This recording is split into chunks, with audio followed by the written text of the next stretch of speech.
جب تک عقل انسانی اپنے اصل محسن اور مربی کو نہیں پہچانتی تو یا تو یہ منتشر رہتا ہے یا بھٹکتا رہتا ہے. اور انسان کے اندر کی سوئی ہوئی معرفت رب کو جگانے کے لیے سب سے زیادہ مؤثر آیات قرآنیہ ہیں. تو سب سے پہلا مسئلہ ہے فکر صحیح کی مزید پیش رفت، پیش قدمی. دوسرا مسئلہ انسان کا بہت بنیادی، عمل کی درستی، صحیح عمل. انسان اپنے نفس امارہ سے مغلوب ہو کر یا جذبات کی رو میں بہہ کر یا ماحول کے اثرات سے مرعوب ہو کر وہ کسی غلط رخ پر نہ پڑ جائے.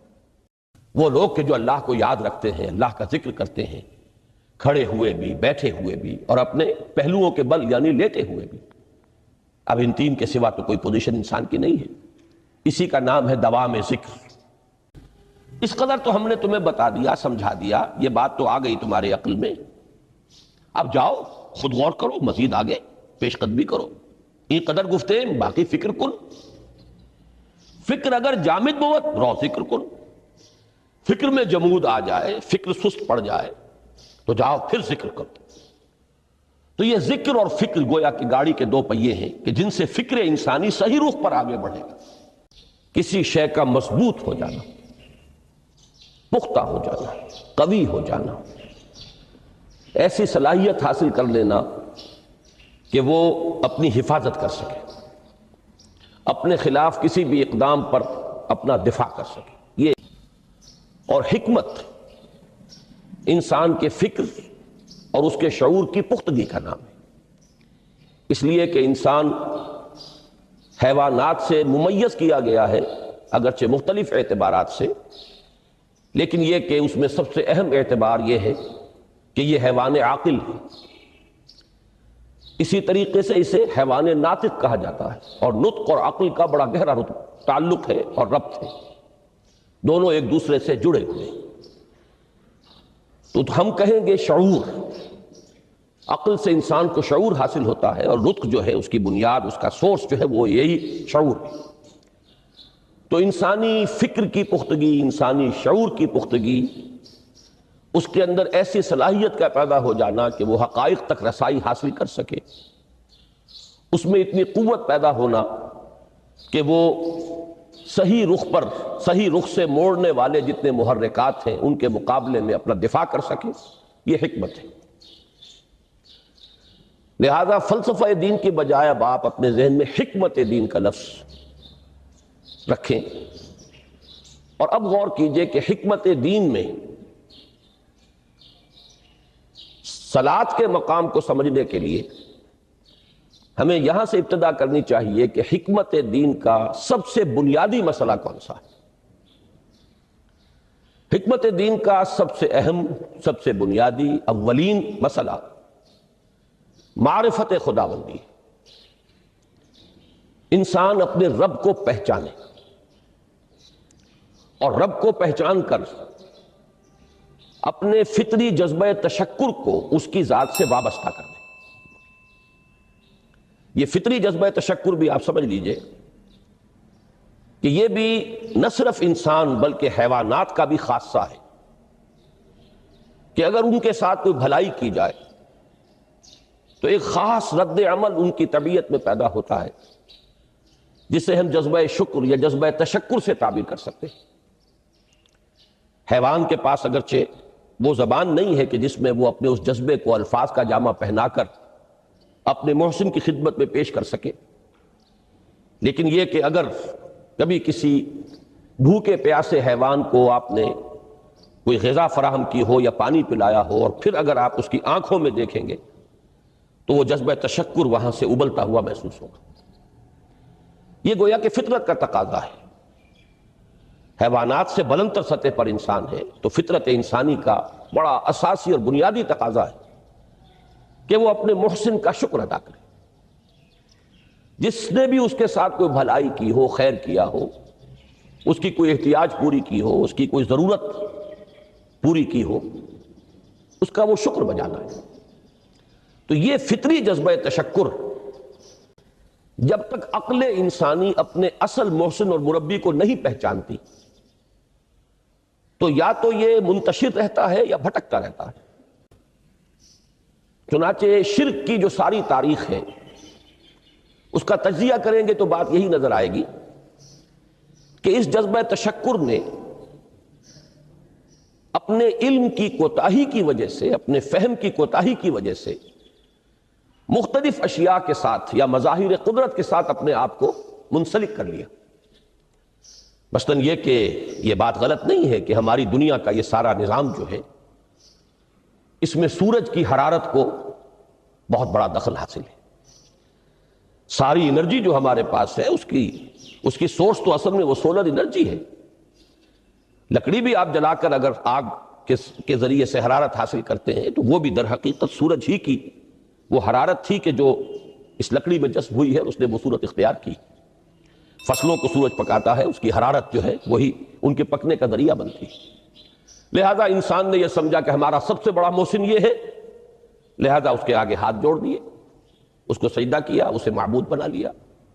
اسی پر آپ قیاس کرتے چلے جائیے، جس جس چیز کے بارے میں احساس ہوا کہ اس کے ساتھ ہماری کوئی بھلائی وابستہ ہے، یہ ہمارے لیے کسی خیر کا ذریعہ ہے، اس کے سامنے انسان جھک گیا اور اس کے اظہار تشکر کے لیے اس نے مراسم عبودیت ایجاد کر لی۔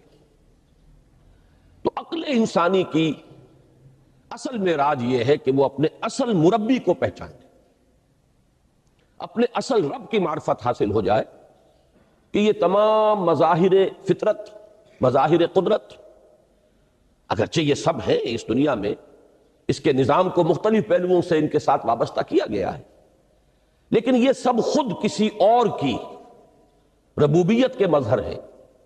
کوئی اور ہے جو ان سب کا خالق ہے، کوئی اور ہے کہ جس نے ان کے لیے یہ سارا نظام بنایا ہے۔ تو ایک ہی چھلانگ میں انسان پھر وہاں پہنچتا ہے اور اپنے اصل رب اور مربی کو پہچان کر اب اپنے پورے جذبہ تشکر کو اس کی ذات کے ساتھ منسلک کر دیتا ہے۔ یہ میں نے خلاصہ عرض کیا آپ کے سامنے سورہ لقمان کے دوسرے رکوع کی اس پہلی آیت کا، جس میں اللہ تعالیٰ نے حضرت لقمان کے حوالے سے حکمت اور حکمت کا جو منطقی اور لازمی نتیجہ ہے دونوں چیزوں کو بیان کر دیا۔ وَلَقَدْ آتَيْنَا لُقْمَانَ الْحِكْمَةَ أَنِ اشْكُرْ لِلَّهِ، ہم نے لقمان کو حکمت عطا کی کہ کر شکر اللہ کا۔ فطرت سلیمہ کا تقاضا شکر، محسن کے لیے، مربی کے لیے، اور عقل کی معراج اپنے اصل محسن اور مربی کو پہچان لینا، اسی کا نام حکمت ہے۔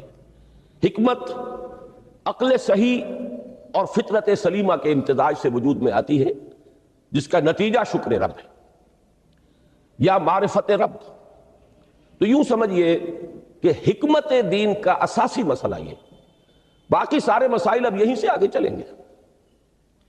اس کے لیے یہ بات اگر آپ نے منتخب نصاب کے وہ اسباق پڑھ لیے ہوں تو یہ چیزیں سامنے آ چکی ہوں گی کہ اس کے لیے قرآن کا اسلوب یہ ہے کہ آیات کے حوالے سے انسان کے اندر معرفت رب کو جگایا جاتا ہے۔ میں نے جگانے کا لفظ استعمال کیا ہے کہ قرآن کی حکمت یہ ہے کہ رب کی معرفت فطرت انسانی میں موجود ہے لیکن سوئی ہوئی ہے، ڈورمنٹ ہے، اسے جگانا ہے، اسے ایکٹیویٹ کرنا ہے۔ اس کے لیے آیات آفاقی، ان فی خلق السماوات والارض واختلاف اللیل والنہار والفلک التی تجری فی البحر بما ینفع الناس الی آخر الآیہ۔ اسی طرح آیات انفسی وفی انفسکم افلا تبصرون، سنریہم آیاتنا فی الآفاق وفی انفسہم حتی یتبین لہم انہ الحق۔ لیکن ان آیات آفاقیہ کی طرف بھی صحیح نقطہ نظر سے متوجہ کرنے کے لیے اور انسان کے اندر کی اس سوئی ہوئی معرفت رب کو جگانے کے لیے سب سے زیادہ مؤثر آیات قرآنیہ ہیں، چونکہ یہ فطرت انسانی کے اندر کی ایک شے کو جگانے والی ہیں۔ یہی وجہ ہے کہ قرآن مجید اپنے آپ کو کہیں الذکر کہتا ہے، کہیں ذکرہ، کہیں تذکرہ۔ یہ تو یاد دہانی ہے، تمہارے اپنے اندر معرفت رب موجود تھی یا موجود ہے، لیکن یا تمہیں اس کا شعور نہ تھا، وہ تمہارے شعور کی سطح پر نہیں آئی تھی، یا یہ کہ آئی تھی لیکن پھر تم اسے بھول گئے ہو، ذہول کے پردے پڑ گئے۔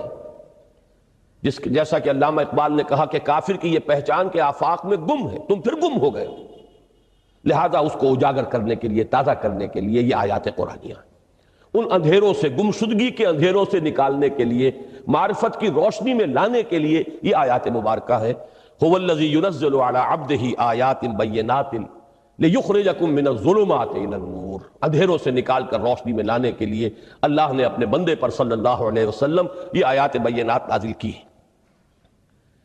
لیکن اب اس سے اگلا قدم ہے، اور اصل میں وہ ہے جو میری گفتگو کا موضوع ہے اس وقت، اس کے لیے یہ تمہید ضروری تھی کہ حکمت قرآن کا اور حکمت دین کا اولین، اہم ترین، سب سے اساسی، سب سے بنیادی مسئلہ ہے معرفت رب۔ اگر اس مرحلے کو انسان طے کر لے اللہ کے فضل و کرم سے، اسے اللہ کی معرفت بھی حاصل ہو جائے اور اس پر ایمان بھی میسر آ جائے، تو اب اس کے سامنے تین مسئلے اور ہیں، ان کو اچھی طرح آئیڈینٹیفائی کیجئے۔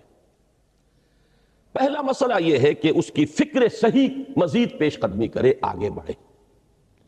یہ تو اس کا سٹارٹنگ پوائنٹ تھا، رب کو پہچان لینا۔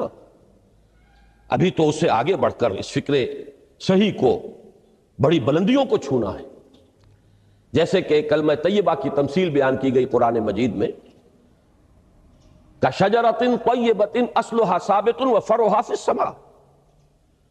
تو فکر انسانی کے لیے وہ اصل ثابت، جمی ہوئی جڑ جو ہے وہ تو ہے معرفت رب، لیکن اب یہ فکر ترقی کرے گی، یہ نشو و نما پائے گی، یہ آگے بڑھے گی، اس کی شاخیں یہ آسمانوں سے بات کریں گی، آسمانوں کی بلندیوں کو چھوئیں گی۔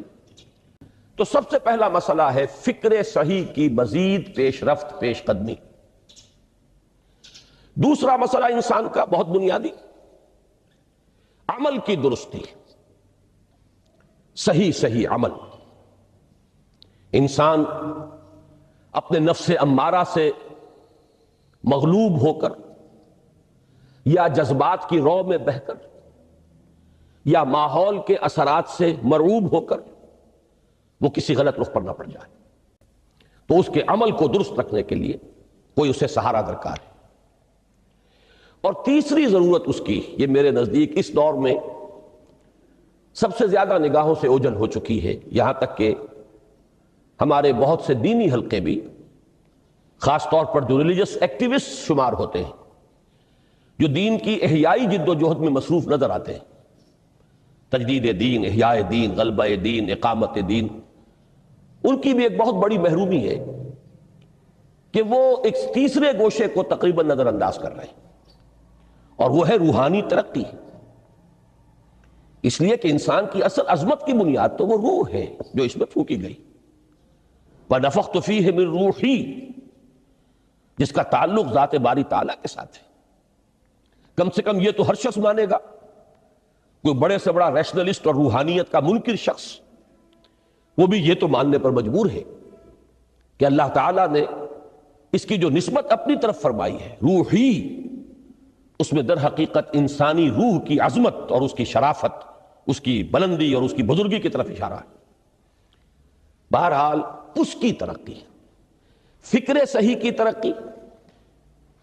نمبر دو، عمل کی درستی، اس میں افراط و تفریط نہ ہو، اس میں انسان نفس امارہ سے مغلوب ہو کر، یا جذبات کی رو میں بہہ کر، یا ماحول کے اثرات سے متاثر ہو کر کوئی غلط اور غیر متوازن راستہ اختیار نہ کر لے۔ اور نمبر تین، روحانی ترقی۔ اب ان میں سے پہلی چیز کو لیجئے، فکر صحیح کے مزید ارتقاء اور اس کی مزید پیش قدمی کے لیے قرآن حکیم نے بھی سورہ آل عمران کے آخری رکوع میں ذکر کو سب سے پہلے اور سب سے اہم عامل کی حیثیت سے شمار کیا۔ چنانچہ اس کی پہلی آیت جو ہے سورہ آل عمران کے آخری رکوع کی، اس میں تو وہی مضمون جو میں بیان کر چکا وہ آیا ہے، ان فی خلق السماوات والارض واختلاف اللیل والنہار لآیات لأولی الالباب۔ یقیناً آسمان اور زمین کی تخلیق میں اور دن اور رات کے الٹ پھیر میں نشانیاں ہیں ہوش مندوں کے لیے۔ ان کے ذریعے سے انسانی شعور کے اندر وہ معرفت رب اجاگر ہوگی، وہ پہلا مرحلہ اس نے طے کر لیا، وہ ڈورمنٹ معرفت اب ایکٹیویٹ ہو گئی۔ اب مزید فکر کا مرحلہ ہے جو اگلی آیت میں آیا ہے، الذین یذکرون اللہ قیاما وقعودا وعلی جنوبہم ویتفکرون فی خلق السماوات والارض ربنا ما خلقت ھذا باطلا سبحانک فقنا عذاب النار۔ یعنی تفکر جو ہے، ویتفکرون فی خلق السماوات والارض، وہ تفکر کرتے ہیں، غور و فکر کرتے ہیں آسمان اور زمین کی تخلیق میں، لیکن اس تفکر کے ساتھ لازماً ذکر اور ذکر مدام، ذکر بھی وہ کہ جو مستقل ہو، ہر حالت میں ہو۔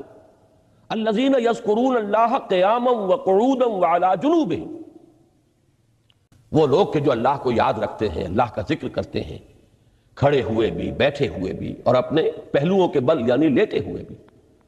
اب ان تین کے سوا تو کوئی پوزیشن انسان کی نہیں ہے، اسی کا نام ہے دوام ذکر۔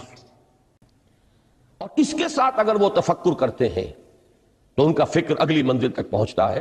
میں اس پر زیادہ بحث اس وقت نہیں کروں گا، اس وقت میں نے چونکہ وہ تین باتیں بیان کی تھی، میں درجہ بدرجہ چاہتا ہوں کہ آگے بڑھوں اور ایک حد سے زیادہ کسی بھی مسئلے میں تجاوز نہ کروں۔ یہ جو بات سورہ آل عمران کی آخری رکوع کی اس دوسری آیت میں آئی ہے، اسی کو مولانا روم نے بیان کیا ہے بہت ہی سادہ لیکن بڑے پرمغز شعر میں۔ این قدر گفتیم باقی فکر کن، فکر اگر جامد بوت رو ذکر کن۔ اس قدر تو ہم نے تمہیں بتا دیا، سمجھا دیا، یہ بات تو آ گئی تمہارے عقل میں، اب جاؤ خود غور کرو، مزید آگے پیش قدمی کرو۔ این قدر گفتیم باقی فکر کن، فکر اگر جامد بوت رو ذکر کن۔ فکر میں جمود آ جائے، فکر سست پڑ جائے تو جاؤ پھر ذکر کرو۔ تو یہ ذکر اور فکر گویا کہ گاڑی کے دو پہیے ہیں کہ جن سے فکر انسانی صحیح رخ پر آگے بڑھے گا۔ اگر یہ ذکر ساتھ نہیں رہے گا تو فکر انسانی کج ہو جائے گا، تاثریا میرا دیوار کج۔ پھر وہ فکر جو ہے وہ بلندی کو کتنے ہی پہنچ جائے لیکن وہ ٹیڑھی بلندی ہوگی، وہ صراط مستقیم پر پیش قدمی کرنے والا فکر نہیں ہوگا۔ اسی کو علامہ اقبال نے اپنے دو اشعار میں، کیونکہ انہوں نے مولانا روم کو اپنا پیر بھی تسلیم کیا ہے، مرشد رومی، تو یہ فکر جو ہے، یہ خیال جو مولانا روم نے پیش کیا، اسی کو علامہ اقبال نے دو اشعار میں میں سمجھتا ہوں کہ مزید شکوہ کے ساتھ، مزید خوبصورت اور حسین انداز میں پیش کیا ہے۔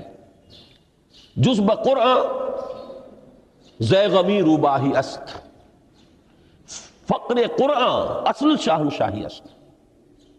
قرآن کے بغیر اگر کوئی شعر بھی ہو تو وہ بھی اصل میں لومڑی ہے، اس کی کوئی حقیقت نہیں ہے، اس لیے کہ اصل شاہنشاہی جو ہے وہ تو فقر قرآن ہے۔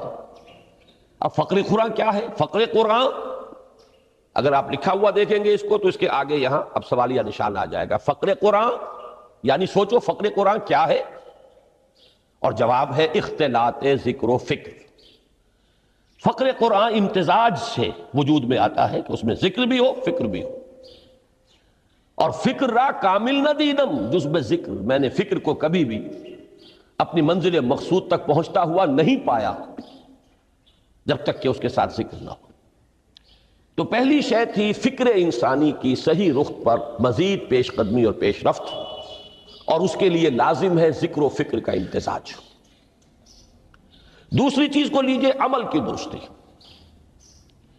اس عمل کی درستی کے لیے اللہ تعالیٰ کے ساتھ ایک گہرے تعلق کی ضرورت ہے، اس لیے کہ صبر کی بحث میں یہ مضامین شاید آپ کے سامنے آ گئے ہوں کہ صبر جہاں مصیبت پر صبر ہوتا ہے، تکلیف پر صبر ہوتا ہے، اللہ کے احکام پر جمنا یہ بھی صبر ہے، نفس کی خواہشات کی باغ کو تھام کر رکھنا، کھینچ کر رکھنا یہ بھی صبر ہے، اور استقامت کسی شے پر قائم رہنا یہ بھی صبر ہے۔ تو عمل صحیح پر استقامت کے لیے وَاصْبِرْ وَمَا صَبْرُكَ إِلَّا بِاللَّهِ، اس صبر کی سب سے اہم جو بنیاد ہے، اس کا جو سب سے بڑا ذریعہ ہے، اس کا جو سب سے بڑا سہارا ہے، وما صبرک الا باللہ، اس کے لیے ضرورت ہے ایک گہرے تعلق کی کہ اللہ کے ساتھ ایک ایسا تعلق برقرار رہے جو نہ صرف گہرا ہو بلکہ دائم و قائم ہو، مسلسل ہو۔ ذرا ذہول ہوگا تعلق مع اللہ میں، ذرا کمی آئے گی، شیطان کا وار کاری ہو جائے۔ اسی کو حضور نے حدیث میں یوں تعبیر کیا ہے تمثیلاً کہ جو دل اللہ کی یاد سے غافل ہے اس پر، فارسی کا وہ مقولہ بھی ہے کہ خانہ خالی را دیو میں گیرت، گھر خالی رہے تو جنات اس پر دیو جو ہے آ کر قبضہ جما لیتے ہیں۔ تو خانہ قلب جو ہے اگر یاد خدا بندی سے خالی ہو گیا تو شیطان ابلیس لعین اپنی تھوتنی ٹکا دیتا ہے۔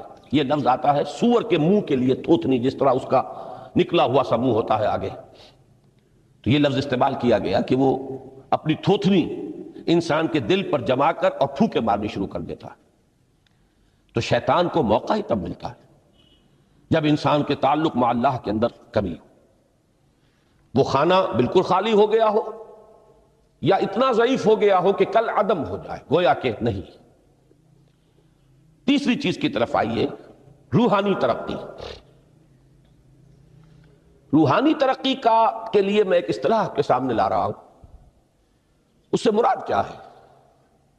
روحانی ترقی کے لیے ہماری دینی اصطلاح ہے تقرب الی اللہ، اللہ سے قریب تر ہوتے چلے جانا۔ اس پر میرا ایک کتابچہ بھی ہے، تقرب الی اللہ کے دو مدارج، دو درجے، جو در حقیقت ایک حدیث نبوی علیہ الصلوۃ والسلام ہی پر مبنی ہے کہ حضور نے ایک درجہ قرار دیا ہے تقرب بالفرائض، فرائض کے ذریعے سے انسان اللہ کا قرب حاصل کرے۔ ایک ہے تقرب بالنوافل، نوافل کے ذریعے سے اللہ کا قرب حاصل کرے۔ ان میں کیا نسبت و تناسب ہے، اہمیت کے اعتبار سے کون بڑھ کر ہے، بلندی کے اعتبار سے کون بڑھ کر ہے، یہ تمام مسائل میں نے اپنی اس تقریر میں بیان کیے تھے جو اس کتابچے میں شائع ہوئی ہے۔ اس وقت میں اس کی تفصیل میں نہیں جا رہا، صرف یہ تذکرہ اس لیے کر رہا ہوں کہ جن کو بھی خواہش ہو جائے وہ اس کا مطالعہ کرے۔ ہماری اس وقت کی گفتگو سے وہ کتابچہ اس جگہ پر منسلک ہوگا۔ تو تقرب الی اللہ، یہ تقرب کوئی فزیکل فینومینن نہیں ہے، جسمانی یا مادی مسئلہ نہیں ہے۔ اللہ سے قرب یہ نہیں ہے کہ کوئی کروڑوں میل کا فاصلہ ہے، اب ہمیں کوئی رسی پر چڑھنا ہے اوپر بڑی محنت اور مشقت سے، فصل تو ہے ہی نہیں، فاصلہ ہے ہی نہیں، بعد ہے ہی نہیں۔ نحن اقرب الیہ من حبل الورید، ہم تو انسان سے اس کی شہرگ سے بھی زیادہ قریب ہیں۔ هو معکم اینما کنتم، وہ تو تمہارے ساتھ ہی ہوتا ہے جہاں کہیں بھی تم ہو، بس صرف یہ کہ تمہاری توجہ نہیں ہوتی، تم اور چیزوں میں مشغول و مصروف رہتے ہو، تم ہماری طرف دھیان ہی نہیں دیتے، تم ہماری طرف متوجہ ہی نہیں ہوتے۔ ہم تو مائل بے کرم ہے، کوئی سائل ہی نہیں، راہ دکھلائیں کسے رہنو منزل ہی نہیں۔ انسان جب متوجہ ہو جاتا ہے اور بڑھتا ہے، آگے پیش قدمی کرتا ہے روحانی اعتبار سے، تو یہ ہے در حقیقت تقرب الی اللہ، اور اسی کو ہم کہیں گے روحانی ترقی۔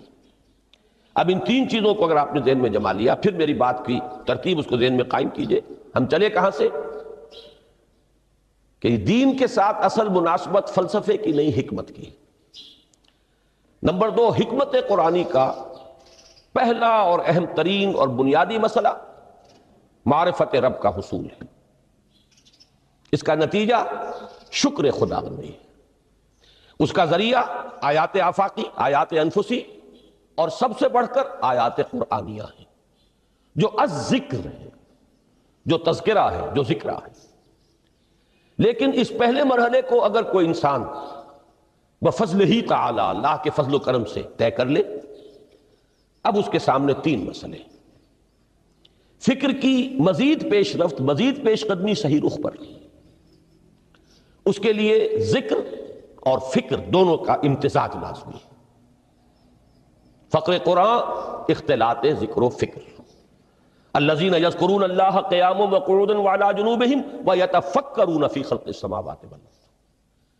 دوسری شے عمل کا درست رہنا، نہ افراط و تفریط ہو، عدم توازن ہو، نہ انسان نفس سے مغلوب ہو جائے، نہ انسان جذبات کی رو میں اندھا ہو جائے، نہ انسان ماحول سے مرعوب ہو کر متاثر ہو جائے، صحیح رخ پر اس کا عمل۔ نمبر 3، روحانی ترقی، جو اصل حاصل ہے، جو اصل مقصود ہے۔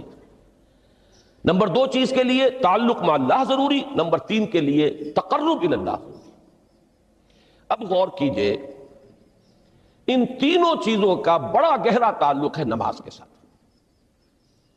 ان تینوں کے لیے ستون کی حیثیت نماز کو ہے۔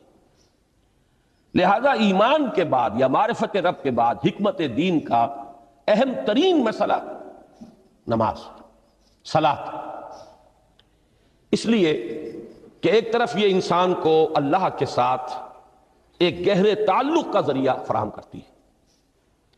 اپنے تمام مصروفیات میں سے، ان مشغولیتوں میں جن میں گم ہونے کا خدشہ ہوتا ہے، نکلو۔ 24 گھنٹے کے معمولات میں سے کم 5 مرتبہ تو لازماً نکلو،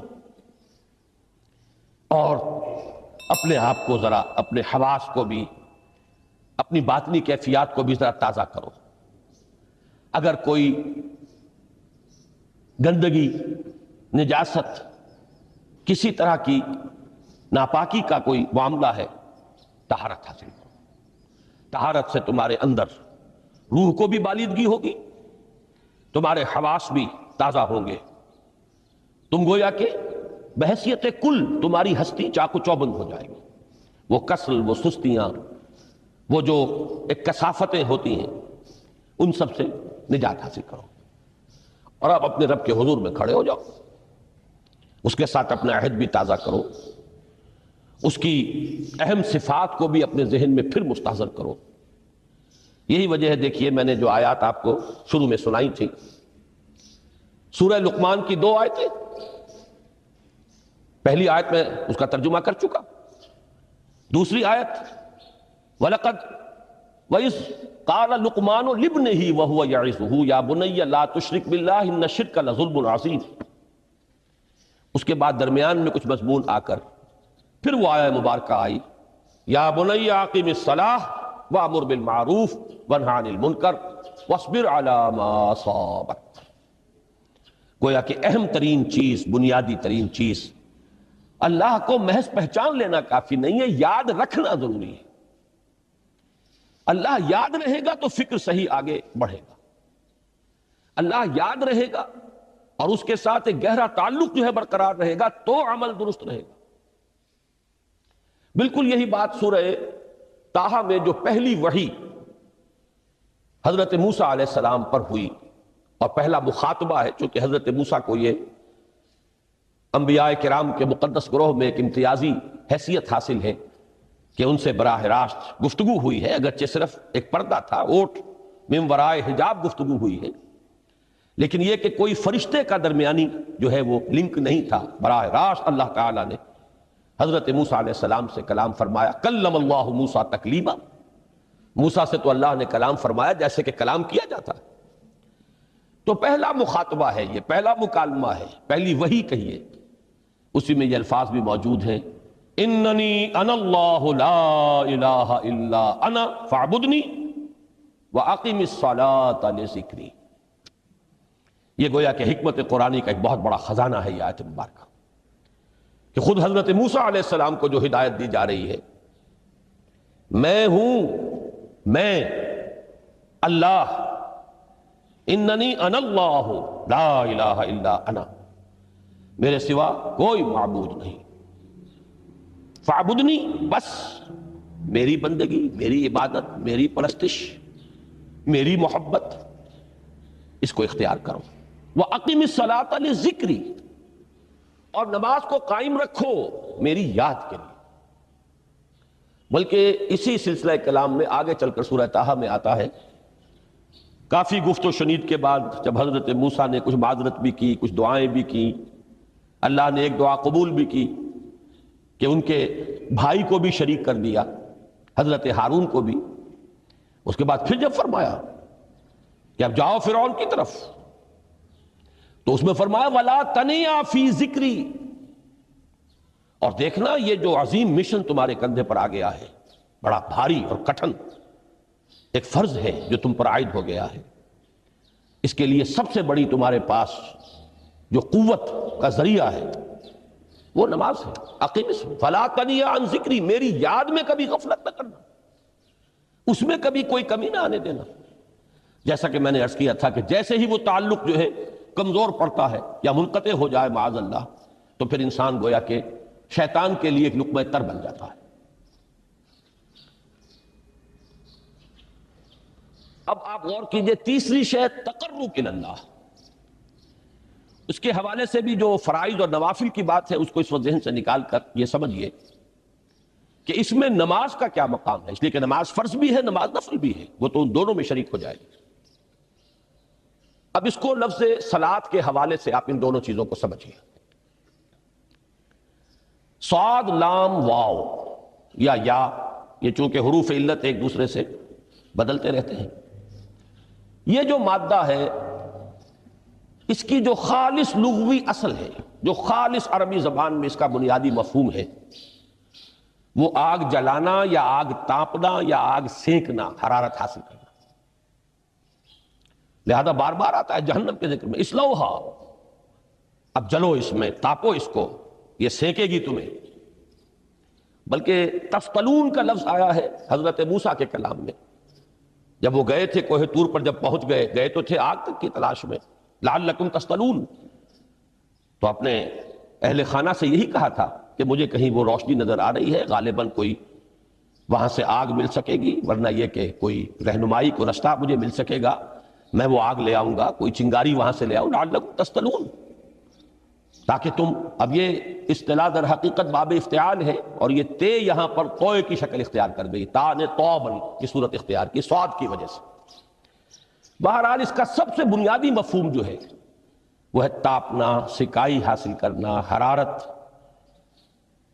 اس کے حوالے سے سمجھ لیجئے کہ سب سے بنیادی تعلق اس کا جو ہے وہ روح کے ساتھ ہے.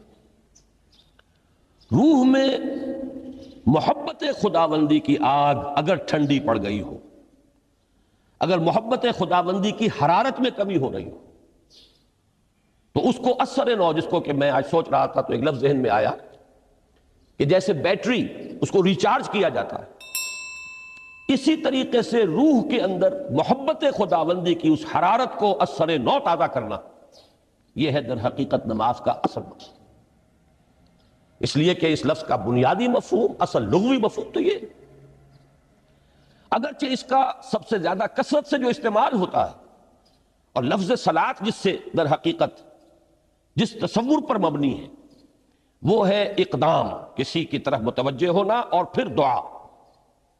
صلاۃ کا سب سے قریبی مفہوم لفظی جب بیان کیا جائے گا، اس سے مراد، اس کے معنی، تو دعا اس میں اہم ترین ہے.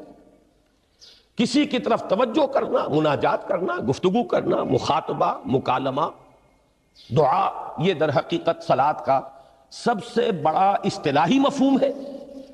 لیکن جو اس کا مادہ ہے، صاد لام واو یا صاد لام یا، اس کا اصل مفہوم جو ہے وہ تاپنا، حرارت حاصل کرنا. تو ان دونوں کے حوالے سے عرض کر رہا ہوں، وہ تاپنا اور حرارت حاصل کرنا وہ ہے روح کے اعتبار سے. وہ جو کہا اقبال نے کہ مجھے عشق کی آگ اندھیر ہے، مسلمان نہیں راہ کا ڈھیر. یہ عشق کی آگ جب بجھ جاتی ہے، در حقیقت یہی تو انسان کی روحانی موت ہے. جب یہ نہ رہے تو چاہے منطق میں بہت انسان ماہر ہو. مجھے اقبال کا ایک شعر یاد آیا تقابل کرتے ہوئے، ایک انسان محکوم اور ایک انسان حر، آزاد انسان، ان کی نفسیات میں جو بنیادی فرق علامہ اقبال نے مختلف مواقع پر بیان کیے ہیں. محکوم ہے بیگانہ اخلاص و مروت، ہر چند کے منطق کی دلیلوں میں ہے چالاک. تو منطق کی دلیلوں میں انسان چالاک ہو جائے اور وہ لغت ہائے حجازی کا وہ ایک خزانہ بن جائے، اسے تمام الفاظ کے معنی یاد ہوں، وہ بڑے مسائل فقہ کے اسے ازبر ہوں، جزیات، بے انتہا جزیات جو ہیں وہ مستحضر ہوں، فلسفے کے بڑے بڑے مسئلے اس نے حل کر لیے ہوں. لیکن اگر روح میں وہ اللہ کی محبت کی آگ نہیں ہے، وہ تپش نہیں، مجھے عشق کی آگ اندھیر ہے، مسلمان نہیں راہ کا ڈھیر. اسی کے حوالے سے آج مجھے یاد آیا تھا کہ وہ جو بڑی سادہ سی ایک نظم ہے، اللہ تعالیٰ سے دعا یا رب دل مسلم کو وہ زندہ تمنا دے، اس میں بھی جو الفاظ آئے ہیں جو روح کو گرما دے اور قلب کو تڑپا دے، یہ ہے اصل جو مقصود ہے نماز کا۔ اور یہی وہ چیز ہے جیسا کہ میں نے عرض کیا تھا کہ نگاہوں سے اوجھل، یہ پہلو سامنے ہے ہی نہیں، دوسرا پہلو سامنے ہے اور وہ بھی میرے نزدیک بہت اہم ہے، بہت بنیادی ہے، اس میں کوئی شک نہیں، لیکن یہ ہے بلند ترین منزل کہ تقرب الی اللہ، اس کے لیے در حقیقت یہ کس لیے درکار ہے؟ روح کے اندر عشق کی حرارت اور گرمی تازہ ہو جائے۔ بسا اوقات یہ اندر دب جاتی ہے، جیسے انگارہ ہوتا ہے آگ کا، اس کے اوپر خاک اور راکھ آ جاتی ہے، اندر کچھ ہوتی ہے، آگ دبی ہوئی سمجھ، آگ بجھی ہوئی نہ جان، اس دبی ہوئی آگ کو پھر ایک شعلہ بنانا، پھر اس کے اندر ایک حیات تازہ پیدا کرنا، یہ ہے نماز کا اہم ترین اور بلند ترین مقصد۔ لیکن اس کے ساتھ ہی اس نماز میں ذکر ہونا، اس کا یہ ذکر ہے، اور ذکر کی جب میں فہرست بیان کیا کرتا ہوں بہت سے حضرات کے سامنے ہوگا کہ ذکر کا در حقیقت مفہوم ہے استحضار اللہ فی القلب۔ ہمارے ہاں غلطی سے جو ذرائع ذکر ہیں انہیں ذکر قرار دے دیا گیا ہے۔ نماز ذکر نہیں ہے، نماز ذکر کا ذریعہ ہے۔ اقیم الصلاۃ لذکری، نماز قائم کرو میرے ذکر کے لیے۔ یہ اللہ اللہ کہنا یا ادعیہ معصورہ جو حضور صلی اللہ علیہ وسلم کی مسنون دعائیں ہیں، انہیں اپنے تمام معمولات دنیاوی کے ساتھ ساتھ ان دعاؤں کو بھی انسان پڑھتا رہے، اللہ سے دعا کرتا رہے، یہ تمام ذرائع ذکر ہیں۔ سبحان اللہ الحمدللہ الحمدللہ، اس کا آپ ورد کیجئے، یہ بھی ذریعہ ذکر ہے۔ حقیقت میں ذکر ہے استحضار اللہ فی القلب، اللہ کو دل میں لے آنا، اللہ کو دل میں حاضر کر لینا، اصل میں تو ترجمہ ہوگا، لیکن حاضر جاننا، یہ کیفیت جو ہے انسان کو حاصل ہو جائے۔ اب اس کے حوالے سے ذرا بات سمجھیے کہ ایک تو میں عرض کر چکا ہوں مجسم ذکر تو قرآن ہے، لہذا ذکر کی فہرست جب آپ کریں گے ذرائع ذکر تو ان میں سب سے پہلے قرآن آئے گا، اس لیے کہ وہ ہماری حکمت کے پہلے مسئلے کو حل کر رہا ہے، بنیادی مسئلہ، اہم ترین مسئلہ۔ دوسرے نمبر پر ذکر جو ہے، اب اس کے لیے کچھ اصطلاحات جو میرے مختلف دروس میں شاید آپ کے سامنے بعد میں آئیں یا پہلی آ چکی ہوں، ان کے حوالے سے میری بات سمجھیے۔ ایک ذکر غیابی ہے، تھرڈ پرسن میں، صیغہ غائب میں اللہ کی یاد کرنا، اللہ اکبر اللہ اکبر اللہ اکبر۔ ابھی اللہ اکبر جو ہے یہ جملہ اسمیہ خبریہ ہے، ایک حقیقت کی تکرار آپ کر رہے ہیں، اللہ سب سے بڑا ہے، اللہ سب سے بڑا ہے، سبحان اللہ سبحان اللہ سبحان اللہ۔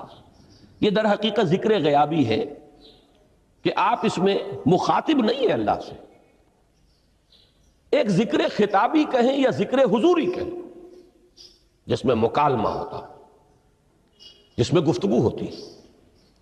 تو نماز در حقیقت ذکر حضوری اور ذکر خطابی کی بلند ترین شکل ہے۔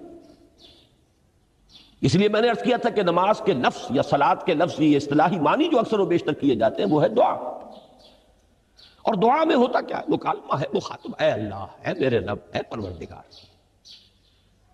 پھر یہ کہ اس میں اقدام اور کسی کی طرف متوجہ ہونا، یہی وجہ ہے کہ افتتاح صلاۃ، نماز کو شروع کرنے کے لیے ایک تو وہ الفاظ جو قرآن مجید میں آئے ہیں، انی وجہت وجہی للذی فطر السماوات والارض حنیفا وما انا من المشرکین، یہ ہے توجہ کا ارتکاز،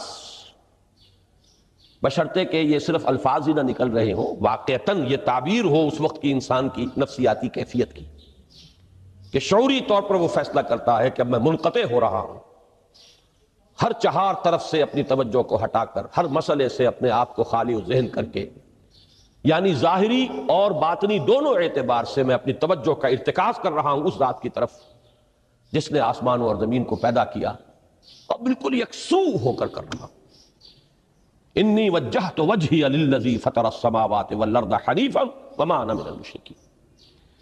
اور دوسری وہ جو دعا جس سے ہم افتتاح کرتے ہیں اپنی نماز کا، دیکھیں اس میں خطاب کا کس قدر اہتمام، وہاں سبحان اللہ نہیں ہے، سبحانک اللہم، پاک ہے تو اے رب ہمارے، وبحمدک وتبارک اسمک وتعالی جدک۔ اب آپ غور کر رہے ہیں، یہ ہے تخاطب، براہ راست مخاطب ہونا۔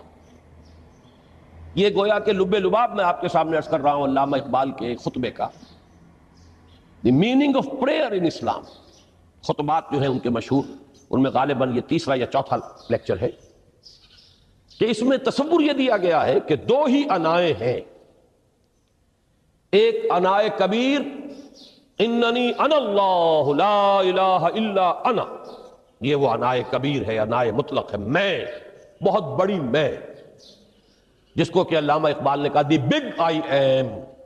یہ بگ آئی ایم جو ہے وہ سورہ طٰہٰ کی اس آیت میں ہے، اور میرے علم کی حد تک کوئی اور مقام نہیں ہے جس میں اس قدر جلال ہو۔ اللہ نے اس طور سے اپنی انانیت کبریٰ اور انانیت مطلقہ کا اظہار اس بلند آہنگ کے ساتھ کیا ہو، اننی انا اللہ لا الہ الا انا۔ وہ انائے کبیر اور یہ انائے صغیر، یہ انائے محدود، یہ چھوٹی سی ایک انا ہے میں، یہ میں ہوں۔ آپ جب کہتے ہیں میں، بڑی محدود سی ایک انا، دی فائنائٹ ایگو، انائے محدود اور انفائنائٹ ایگو۔ اور صلاۃ اصل میں کیا ہے؟ اس چھوٹی انا کا بڑی انا کے سامنے آ کر، روبرو ہو کر، وہ جو کبھی ٹیلی ویژن کا ایک پروگرام ہوا کرتا تھا، روبرو ہو کر خطاب۔ ایک ہے وہ صیغہ غائب میں تکرار، سبحان اللہ سبحان، وہ بھی بہت اہم ہے، اس کا اپنی جگہ پر فائدہ ہے، لیکن ہر شے کے درجے ہیں۔ اگر حفظ مراتب نہ کنی زندگی، اگر آپ ان کے درجوں کا علیحدہ علیحدہ لحاظ نہیں کریں گے تو غلط رخ پر پڑ جائیں گے۔ تو یہ جو دو ذکر خطابی یا ذکر حضوری ہے، نماز اصل میں اس کی بلند ترین شکل ہے۔ یہی وجہ ہے کہ سبحانک اللہم وبحمدک وتبارک اسمک وتعالی جدک ولا الہ غیرک۔ اس کا کی جس قدر تکرار یہاں پر ہے، آپ نے غور کیا، اس میں خطاب ہے۔ یا پھر یہ کہ یہ کا کی اس طرح کی تکرار آپ کو دعائے قنوت میں ملے گی، اللہم انا نستعینک ونستغفرک ونؤمن بک ونتوکل علیک ونثنی علیک الخیر ونشکرک ولا نکفرک۔ اب یہ جو ہے، یہ در حقیقت خطاب کا اندازہ ہے کہ براہ راست گفتگو ہو رہی ہے۔ تو سب سے پہلی بات تو یہ ہوئی کہ ذکر کی ایک شکل ہے ذکر غیابی، دوسری ذکر حضوری، اور ذکر حضوری یا ذکر خطابی کی بلند ترین منزل، بلند ترین اس کا ذریعہ نماز۔ اس کو ایک پہلو سے اور سمجھ لیجئے، سورہ فاتحہ جب پھر ہم پڑھتے ہیں، جسے الصلاۃ کہا گیا ہے، جو لب لباب ہے، خلاصہ ہے، اس میں پھر تدریجاً غیاب سے حضور کی طرف پیش قدمی ہوتی ہے۔ الحمدللہ رب العالمین الرحمن الرحیم مالک یوم الدین، یہ ذکر غیابی ہے، اس میں ابھی خطاب نہیں آیا۔ یہ وہی جملہ اسمیہ ہے، کل تعریف اس اللہ کے لیے ہے جو تمام جہانوں کا پروردگار ہے، مالک ہے، جو رحمان ہے، رحیم ہے، جزا و سزا کے دن کا مختار و مالک ہے۔ اب یہ غیاب سے حضور کی طرف، ایاک نعبد و ایاک نستعین اہدنا الصراط المستقیم، یہ ہے وہ۔ اب پہلے ایک معاہدہ ہے، ایک اقرار ہے، اعتراف ہے، وعدہ ہے، اور پھر دعا ہے، استدعا ہے۔ یہ ہے غیاب سے حضور کی طرف تدریجاً ارتقاء۔ یہی وجہ ہے، اب نوٹ کر لیجئے، وہ چھوٹی سی حدیث یہ بھولنی نہیں چاہیے، الصلاۃ معراج المومنین، اس لیے کہ مخاطبہ الہی براہ راست حضور کو جو حاصل ہوا وہ معراج میں ہوا، التحیات کا مکالمہ وہی ہوا، لہذا اس کو نوٹ کر لیجئے کہ باقی جو وحی ہوئی ہے حضرت جبرائیل کے ذریعے سے ہوئی ہے، یا کوئی الہام ہوا ہے، حضور کے قلب مبارک پر کوئی شے القاء کی گئی ہے، تو وہ دوسری نوعیت کی وحی ہے۔ وہ جو مخاطبہ حضرت موسیٰ علیہ السلام کو وہ اس دنیا ہی میں حاصل ہوا ہے، کوہ طور کی بلندیوں پر، یہی ان کی امتیازی شان ہے، کلم اللہ موسیٰ تکلیما۔ یہ براہ راست مخاطبہ جو ہے، یہ حضور صلی اللہ علیہ وسلم کو معراج کی شب یہ آپ کو حاصل ہوا، اور حضور نے اسی لیے نماز کو معراج المومنین قرار دیا۔ اس لیے کہ اس میں وہی براہ راست مخاطبہ اور مکالمہ اور وہی گفتگو ہے جو ہو رہی ہے۔ اس کے ضمن میں وہ حدیث، اب اس وقت شاید میرا وقت ختم ہونے کے قریب ہو، لیکن وہ حدیث جو اس اعتبار سے حدیث قدسی ہے، اگرچہ بعد میں اس کے جو مزید تفصیل ہے تو حضور صلی اللہ علیہ وسلم نے گویا کہ خود بیان کی ہے، لیکن مسلم شریف کی روایت ہے حضرت ابو ہریرہ رضی اللہ تعالی عنہ سے کہ حضور نے فرمایا یقول اللہ تعالی، اللہ یہ فرماتا ہے، اسی لیے اس کو حدیث قدسی کہیں گے، قسمت الصلاۃ بینی و بین عبدی نصفین، میں نے نماز کو اپنے اور اپنے بندے کے مابین آدھا آدھا تقسیم کر دیا ہے۔ اب یہاں تک تو جملہ ہے اللہ کا، یہ ہے حدیث قدسی۔ اب آگے جو ہے نریشن اس کی جو ہے حضور صلی اللہ علیہ وسلم کی جانب سے ہے، یعنی خبر دے رہے ہیں اللہ کی طرف سے ہی۔ ویسے تو تمام احادیث ہی گویا کہ ہم سمجھتے ہیں انسپائرڈ تو اللہ کی طرف سے ہی ہے، لیکن یہ کہ جہاں صراحت ہو کہ اللہ کہتا ہے وہ حدیث قدسی ہے۔ تو یقول اللہ تعالی قسمت الصلاۃ بینی و بین عبدی نصفین، یہاں تک تو حدیث قدسی ہے۔ اب دوسری عام حدیث ہے اذا قال العبد الحمد للہ رب العالمین یقول اللہ تعالی حمدنی عبدی، جب بندہ کہتا ہے الحمد للہ رب العالمین، پروردگار کہتا ہے میرے بندے نے میری حمد کی۔ جب بندہ کہتا ہے الرحمن الرحیم، پروردگار فرماتا ہے ثنا علی عبدی، میرے بندے نے میری ثنا کی، بڑی تعریف کی۔ جب بندہ کہتا ہے مالک یوم الدین، اللہ فرماتا ہے مجدنی عبدی، میرے بندے نے میری بڑی بزرگی بیان کی ہے، تمجید کی ہے۔ پھر جب بندہ کہتا ہے ایاک نعبد و ایاک نستعین، اللہ فرماتا ہے ھذا ما بینی و بین عبدی ولعبدی ما سأل، یہ ہے میرے اور میرے بندے کے درمیان۔ یہ تو معاہدہ ہے نا، معاہدے میں تو دو فریق جکڑے جاتے ہیں، بند جاتے ہیں، یہ میرے اور میرے بندے کے درمیان ہے، اور میرے بندے نے جو طلب کیا میں نے دیا، اس لیے کہ اس میں طلب بھی تو ہے، ایاک نستعین، تیری مدد چاہتے ہیں، یہ طلب ہے، اسی کی شرح ہے جو اب آخری تین آیتیں ہیں۔ پروردگار ہم تیری مدد چاہتے ہیں، پروردگار ہم تیری ہی بندگی کرتے ہیں اور کریں گے، اور تیری ہی مدد چاہتے ہیں، چاہیں گے۔ اگر حال میں اس کا ترجمہ کریں گے زمانہ حال کے اعتبار سے، اس لیے کہ فعل مضارع میں تو دونوں موجود ہیں، شامل ہیں، تو یہ ایک اعتراف ہے، اظہار حال ہے۔ اللہ کرے کہ وہ واقعتاً صحیح اظہار حال ہو، ہم واقعی اللہ کی بندگی کرتے ہوئے یہ کہیں کہ ایاک نعبد، ورنہ اگر ہماری اصل صورتحال سے وہ مطابقت نہ رکھتا ہو تو پھر تو ایک طرح کا جھوٹ ہو جائے گا، غلط بیانی ہو جائے گی۔ ایاک نعبد، تیری ہی بندگی کرتے ہیں، اور مستقبل میں کیجئے، کریں گے، یہ ہے عہد، تیری ہی مدد چاہتے ہیں، تجھی سے مدد طلب کرتے ہیں، تجھی سے مدد چاہتے رہیں گے۔ اس کے لیے فرمایا وَلِعَبْدِ مَا سَأَلَ، اور پھر اس کے بعد وہ استدعا ہے اهْدِنَا الصِّرَاطَ الْمُسْتَقِيمَ صِرَاطَ الَّذِينَ أَنْعَمْتَ عَلَيْهِمْ غَيْرِ الْمَغْضُوبِ عَلَيْهِمْ وَلَا الضَّالِّينَ۔ اس حدیث میں اس کو ایک ہی جملے کو لیا گیا ہے، ایک ہی جملے کی حیثیت سے۔ جب بندہ یہ کہتا ہے تو اللہ فرماتا ہے ھذا لعبدی ولعبدی ما سأل، یہ خالص میرے بندے کے لیے ہے، اس بندے نے ایک درخواست پیش کی ہے اور میں نے گرانٹ کی، وہ اپلیکیشن، وہ ریکویسٹ گرانٹڈ، ہم نے دے دی، ولعبدی ما سأل۔ یہ ہے اس کی تاثیر کا عالم، بشرطے کے معاملہ و شعور کے ساتھ، بشرطے کے مطابقت ہو ظاہر اور باطن کی، بشرطے کے مطابقت ہو قول اور فعل کی، تو اس کا اتنا اونچا مقام ہے کہ ایک ایک جملہ ادھر ادا ہوا، ادھر اللہ کی طرف سے ریسپانس مل رہی ہے۔ افلاک سے آتا ہے نالوں کا جواب آخر، اٹھتے ہیں حجاب آخر، کرتے ہیں خطاب آخر، یہ خطاب ہے، مخاطبہ ہے، مکالمہ ہے، یہ ہے اصل نماز۔ اسی لیے اسی کو کہا گیا نماز۔ البتہ اب اس سے آگے بڑھیے، ذکر کی ایک اور شکل بھی ہے، اور وہ ذکر عملی ہے۔ ایک تو ہم نے کہا اللہ اکبر، اللہ بہت بڑا ہے، سب سے بڑا ہے، یہ جیسا کہ میں نے عرض کیا ایک اعتبار سے تو ذکر غیابی ہو گیا۔ دوسرے یہ کہ یہ ایک فکری لسانی ذکر ہے، ہم نے کہہ دیا۔ ایک ہے اسی کے ساتھ ایک عملی ڈیمانسٹریشن، جب یہ کہتا ہوا انسان سیدھا سجدے میں گرتا ہے تو در حقیقت یہ اس اللہ اکبر کی تعمیل ہو رہی ہے۔ لہذا نماز میں جہاں ذکر غیابی بھی ہے، سورہ فاتحہ کی پہلی 3 آیات، جہاں الذکر کا حصہ بھی ہے، کچھ نہ کچھ قرآن آپ پڑھیں گے اس میں، پھر یہ کہ ذکر حضوری اور ذکر خطابی بھی ہے کہ آپ نے اللہ سے عہد و پیمان کیا، قول و قرار کیا، استدعا کی۔ اس کے ساتھ ہی ذکر عملی بھی ہے کہ جھکنا، اللہ کی تعظیم میں انسان جھکتا ہے۔ آپ اپنے کسی بزرگ سے جب ملاقات کرتے ہیں تو جھک کر سلام کرتے ہیں، تھوڑا سا جھکنا، زیادہ جھکنے کی تو اجازت نہیں ہے، لیکن یہ کہ تھوڑا سا خم آتا ہے، یہ بھی طبیعت کی بات ہے۔ میں سمجھتا ہوں فطرت میں جیسے شکر ہے ویسے ہی اس قدر تعظیم تو فطرت انسانی میں موجود ہے۔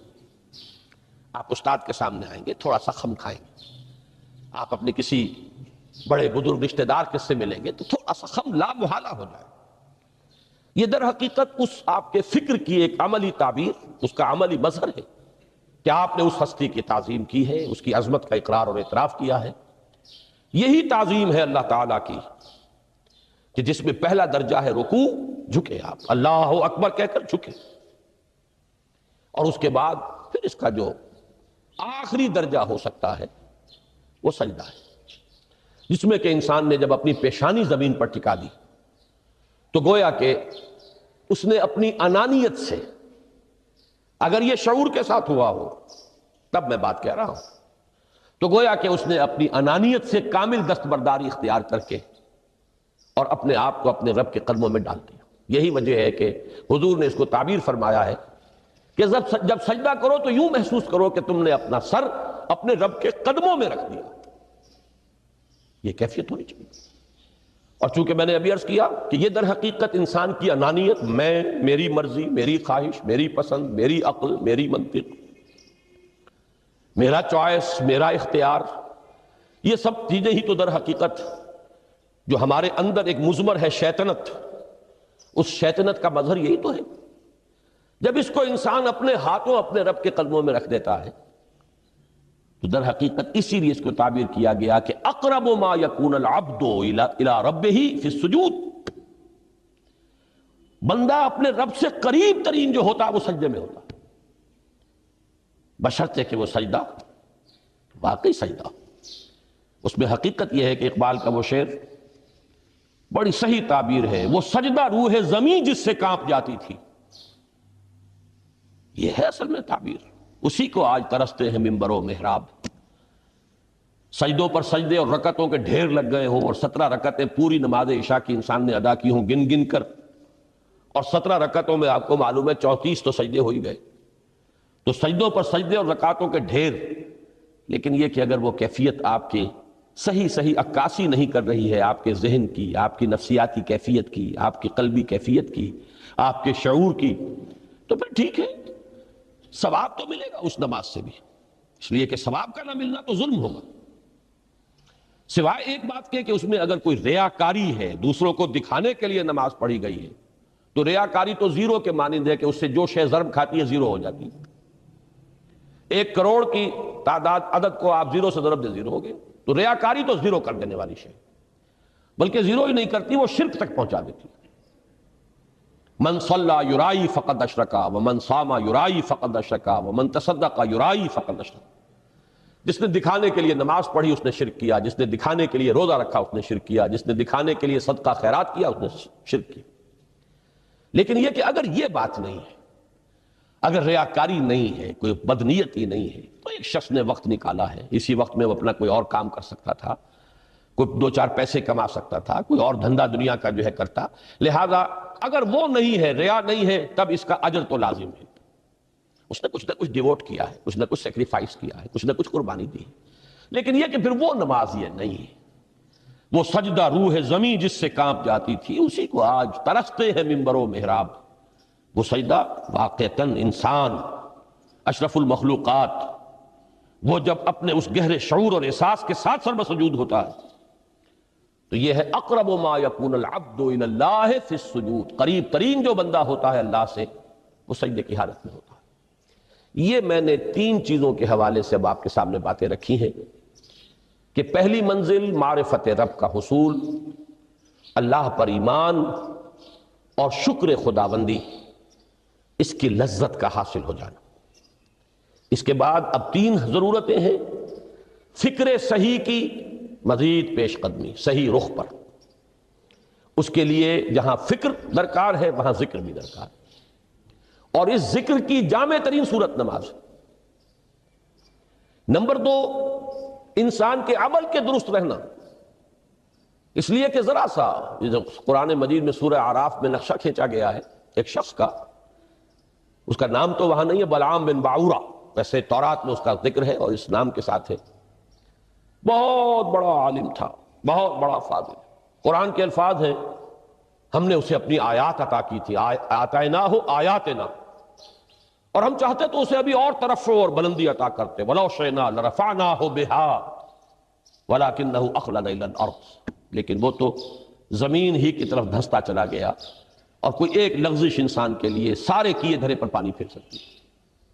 ذرا سا عدم توازن اس کے رخ کو ٹیڑھا کر دے گا، اور جب ایک دفعہ ٹیڑھ ہو گئی تو شروع میں تو زاویہ جو ہے چاہے وہ 10 درجے کا ہی ہو، لیکن جیسے جیسے عمل کی وہ پیش قدمی ہوگی فاصلہ بڑھتا چلا جائے گا، انحراف شدید سے شدید تر ہوتا چلا جائے گا۔ اب اس عمل کی درستی کے لیے بھی لازم ہے تعلق مع اللہ۔ اس تعلق مع اللہ کا بھی سب سے بڑا ذریعہ نماز۔ تیسری چیز روحانی بالیدگی، روحانی ترقی، تقرب الی اللہ۔ اس کے لیے اس اعتبار سے بھی کہ توجہ الی اللہ، ارتکاز توجہ اللہ کی طرف، انی وجہت وجہی للذی فطر السماوات والارض حنیفا وما انا من المشرکین، اور اس اعتبار سے بھی کہ اسی کے ذریعے سے وہ عشق کی بجھتی ہوئی چنگاری کو پھر بھڑکایا جا سکتا ہے۔ جو خاک میں دب گئی ہو اللہ کی محبت کی وہ حرارت جو ہے، اگر اس میں کچھ کمی آ گئی ہے تو اس کو جھاڑ کر، راکھ کو ہٹا کر اثر نو ایک حرارت پیدا کرنا، یہی وجہ ہے کہ نماز، صلاۃ جس مادے سے ماخوذ ہے اس کا بنیادی مفہوم یہی ہے، تاپنا، حرارت حاصل کرنا، آگ جلانا، آگ روشن کرنا۔